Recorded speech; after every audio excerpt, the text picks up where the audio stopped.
गुरु प्यारे सात संगत जी, राधा स्वामी जी। सात संगत जी, हमें मिली की जानकारी के आधार पर पता चला है कि इस बार ब्यास में सवाल जवाब का प्रोग्राम नहीं होगा, क्योंकि ये बाबा जी और हजूर जी के आदेश पर ही सवाल जवाब का प्रोग्राम कैंसिल किया गया है जी। तो सात संगत जी, 28 जून दिन शनिवार और 29 जून दिन रविवार को डेरा ब्यास में बाबा जी हजूर जी का सत्संग कार्यक्रम आयोजित किया गया है जी। जो भी संगत वहां जाना चाहे वो पूरे प्रेम से बाबा जी के दर्शन पाने के लिए ब्यास जा सकती है जी। 28 जून शनिवार को पाठियों द्वारा सत्संग बोला जाएगा और 29 जून दिन रविवार को बाबा जी और हजूर जी स्वयं दर्शन फरमाएंगे और बाबा जी कार दर्शन भी देंगे और इच्छुक संगत बाबा जी के दर्शन कर सकती है जी। राधा स्वामी जी। तो सात संगत जी, आज जो साखी हम आपको सुनाने जा रहे हैं, आपसे निवेदन है कि आप इस साखी को शुरू से अंत तक जरूर सुने जी। सात संगत जी, और हमारे चैनल को सब्सक्राइब जरूर करें जी। सात संगत जी, ये जो साखी हैं वो बड़े महाराज जी के मिलाप के समय की है। तो आपसे निवेदन है कि साखी को अधूरा मत छोड़े, जरूर सुने जी। सात संगत जी, हजूर महाराज सावन सिंह जी को संगत प्रेम से बड़े महाराज जी कहती थी। हजूर महाराज सावन सिंह जी को संगत प्रेम से बड़े महाराज जी कहती थी। अक्सर हमने सुना ही है। उनके पिताजी सूबेदार मेजर थे। उन्हें साधुओं से मिलने का शौक था। वे जिस साधु के पास जाते आपको साथ ले जाते।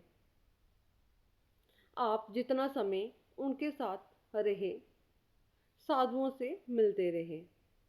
इस तरह धीरे धीरे आपको साधुओं से मिलने का शौक हो गया। जब आप बड़े हुए तब ये शौक और बढ़ गया।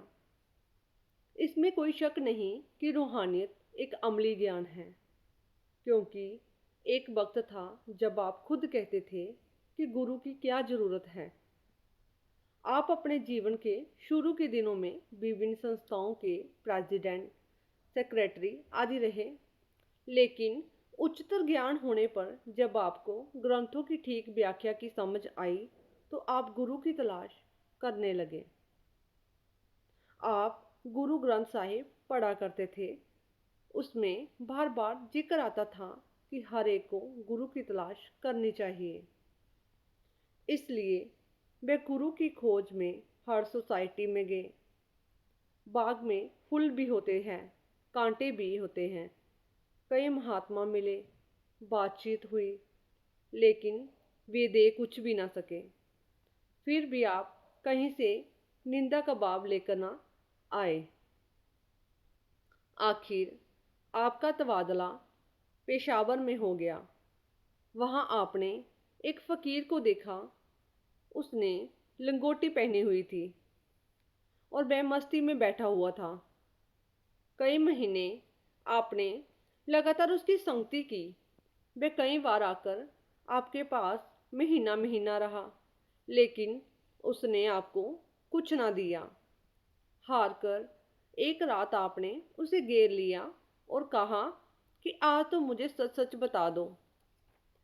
उसने कहा कि अगर सच पूछते हो तो बात यह है कि अभी तुम्हारा समय नहीं आया। आपने पूछा कि क्या इस जन्म में समय आएगा? वह बोला हाँ आएगा। आपने कहा बताओ, वह कौन सा महात्मा है? उसने जवाब दिया कि वह खुद ही तुम्हारे पास आ जाएगा।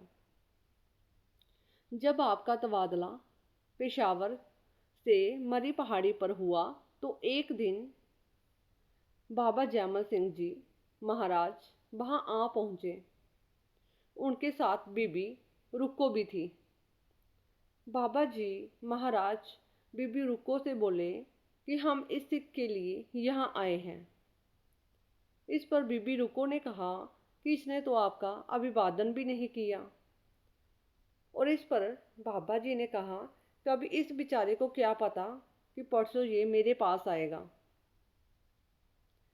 उन दिनों बाबा जी महाराज बाबू सुखदयाल के चौबारे में ठहरे हुए थे और श्री गुरु ग्रंथ साहिब में सत्संग किया करते थे। 2 दिन बाद बड़े महाराज जी के एक दोस्त ने उनसे कहा कि आप संत महात्माओं से मिलने के शौकीन हो, आओ आज आपको एक महात्मा के दर्शन करवाऊं। वह आपको उस दिन बाबा जी महाराज के पास ले गया।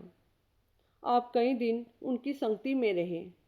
आप सवाल करते गए, बाबा जी जवाब देते गए। जो आपके 20 साल के संशय थे वे 4 दिनों में ही खत्म हो गए। आपने नाम के लिए अर्ज की, पर साथ ही ये भी कहा कि राधा स्वामी नाम को आप सुनना नहीं चाहते। ये नया लफ्ज आपके दिल में ना डाला जाए। बाबा जी महाराज ने पूछा, क्या कोई वाणी तुम्हारे नित्य-नेम में है? और इस पर आपने कहा, जी जपूजी साहिब और जाप साहिब मेरे नित्य-नेम में हैं। बाबा जी कहने लगे कि जप साहिब में गुरु गोबिंद सिंह जी ने माली के कितने नए नाम रखे हैं? इस पर आपने कहा कि जी गिने तो नहीं, लेकिन ख्याल है कोई 1200-1400 होंगे। तब बाबा जी महाराज कहने लगे कि अगर एक महात्मा ने वाहे गुरु का एक और नाम राधा स्वामी रख दिया तो क्या जुल्म हो गया। वहाँ स्वामी जी महाराज की पोथी राधा स्वामी सार बचन छंद बंद रखी हुई थी। बाबा जी महाराज ने उसमें से ये पंक्तियां पढ़कर सुनाई। राधा आदि सूरत का नाम, स्वामी आदि शब्द निज दाम। सूरत शब्द और राधा स्वामी दोनों नाम एक कर जाने। राधा आदि सूरत का नाम, स्वामी आदि शब्द निज दाम। सूरत शब्द और राधा स्वामी दोनों नाम एक कर जाने। बाबा जी महाराज ने कहा कि सूरत शब्द का यही मार्ग गुरु ग्रंथ साहिब का है और यही स्वामी जी महाराज कह रहे हैं। एक राधा का लफ्ज ज़्यादा रखा है। राधा का अर्थ है रूह या आत्मा और स्वामी का अर्थ है मालिक यानी परमात्मा। आपकी तसल्ली हो गई। फिर जो दात बाबा जी ने बख्शनी थी आपको बख्श दी। आप 10 दिन की छुट्टी लेकर उनके पास रहे। आपके जो और भी संशय थे उन्होंने इस समय के दौरान दूर कर दिए। सो कहने का भाव है कि सो गुरु के बिना बानी की भी समझ नहीं आती। अर्थात जब शिष्य तैयार हो जाता है तो उसका गुरु से मिलाप हो जाता है जी। सच पूछो तो गुरु ऐसे शिष्य की आप ही तलाश कर लेता है। साथ संगत जी, जिस प्रकार हमने देखा है कि हमें बचपन से ही हमें स्कूल में पढ़ने के लिए भेजा जाता है, क्योंकि अध्यापक ही हमें शुरू से अंत तक पूरी शिक्षा देते हैं। बिना अध्यापक के हमारी पढ़ाई कभी भी पूरी नहीं मानी जाएगी। वे हमेशा अपूर्ण ही मानी जाती हैं। वही हमें शिक्षा का ज्ञान देते हैं।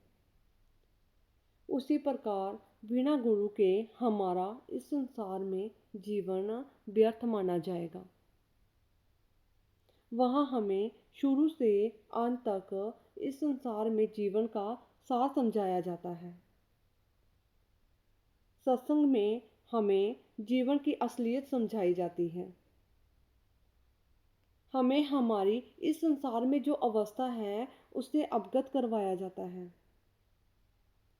और गुरु हमें सही और गलत का फर्क बताते हैं कि हमारे लिए इस संसार में क्या सही है और क्या गलत है और हमें किस रास्ते पर चलना है। और हम कहीं रास्ता भटक ना जाए, हमारा स्वयं हाथ पकड़कर गुरु हमें इस अंधकार से हमें देह की बंधनों से छुटकारा दिलाते हैं और हमें 84 के जाल से सदा के लिए मुक्त करवाते हैं। बिना गुरु की बिना गुरु के हमारी इस संसार में कोई भी अवस्था नहीं है और बिन गुरु के हमारी इस संसार में एक शून्य के बराबर अवस्था मानी गई है जी। इसलिए एक गुरु का हमारे जीवन में होना कितना जरूरी है।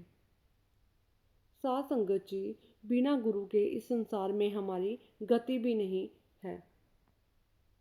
तो साथ संगत जी, अगर आपको हमारी ये साखी अच्छी लगी हो तो आपसे निवेदन है कि आप मेरे चैनल को सब्सक्राइब ज़रूर करें और बेल आइकन को दबाना ना भूलें जी।